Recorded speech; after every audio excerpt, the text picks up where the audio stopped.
So Dead by Daylight's 2v8 mode has been back for a little bit, and I gotta say, it's still my favorite mode that they have, besides, obviously, the main game itself. This is my favorite, like, secondary mode or whatever. Every time it comes back, I'm excited. I'm excited to see what they have in store for the next time, and so on and so forth. Even though killer queue times are horrible, they're still like 30 minutes. Luckily, myself, I have two consoles, so right next to me, I'm playing Doom, the new Doom game, which, side note about that game, I think it's good, but man, I feel like I'm doomed out. Like, I'm on chapter 3, I just don't care, dude. Granted, I wasn't super hyped for the game anyways. I don't know. That's crazy, though. Just want to know if anyone else feels the same. But, that being said, back on topic. I gotta say, so, Ghostface, a lot of fun. I'm seeing people say he's super weak. I don't understand how. My first game on, no survivors. It was pretty fun. And I don't know. I guess it depends on who you get. But I've been playing Oni a lot, and he's really fun as well.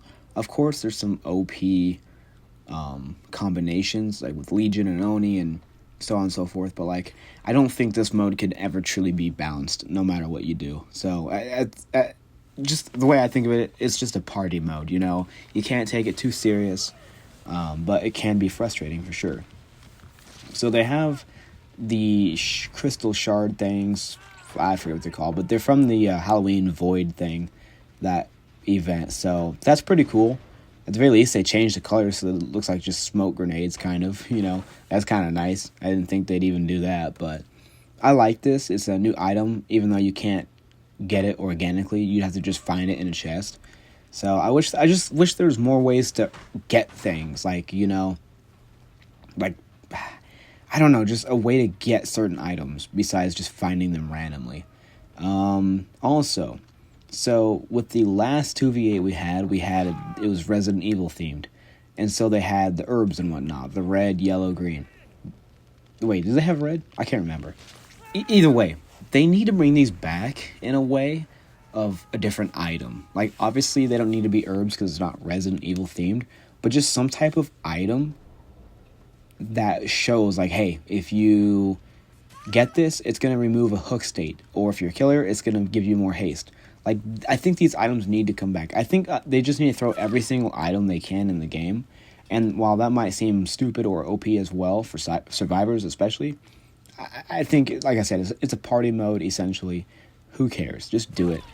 Because another thing, Ghostface is able to expose however many people, and by doing this, your teammate can one-hit those people.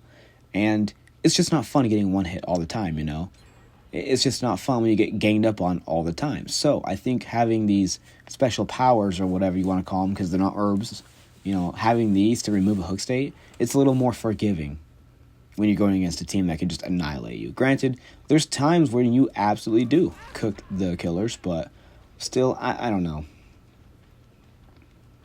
That being said, I'm still really enjoying this game mode, and it's definitely my favorite. And I can't remember if there's anything else I wanted to state. Oh yeah, so this might not be as popular, but I know there's a certain class at the very least that lets you pick yourself up if you recover on the ground in the dying state in 2v8. But like, I think every class should be able to do this in general. Like, this should just be just a fucking stumbling on my words here. This should be a feature for every survivor class. The ability to just pick yourself up from the dying state and recover all the way. Because, yeah, while slugging is a legitimate playstyle, it's annoying, it's scumbag, it's whatever. However, when you're doing it to the last, like, 2 people, last 3 people, that way the last person can't get hatched, I get it. It makes sense. It's annoying, but it makes sense, I'm not going to fault a player for playing like that, because I get it. It's just annoying. But, if I can pick myself up, it'll keep them on their toes, and then make them maybe think twice about it, I don't know. I'm just saying. It's a party mode, give the survivors more, because if you're going against 2 good killers, especially with communication, they should be able to beat you no problem. Depending on the map, of course, and, skill set, but either way, like, when I played with my cousin, we we just, no one survived us, and we're not even the best. I mean, he's better than me, but like, we're not the best Dead by Daylight killers out there, and yet anytime we played, dude, no survivors. I promise you that. It's crazy. Of course, this was a couple 2v8s ago, but you know, I'm just saying, I think you should be able to pick yourself up from the dying state in this mode as a standard feature at the very least. I understand not in 1v4 because it is a perk, Unbreakable, so if you want it, just use that, which I typically run that. I'm very selfish when it comes to my perks. The only perk I have that helps the team is Deja Vu, because I love that one. But like, I'm usually running like Unbreakable, the other build perk that lets me see the hatch if I'm the last survivor, because it's like, dude, I'm sorry, but I'm trying to escape anyways. But I'd be getting the gens done, so I'm still doing my job. That's going to do it for this video. I hope you enjoyed, and, you know, leave a comment down below if you agree or disagree with anything I've said, and stay tuned for some future videos because I have some more DBD stuff I want to talk about.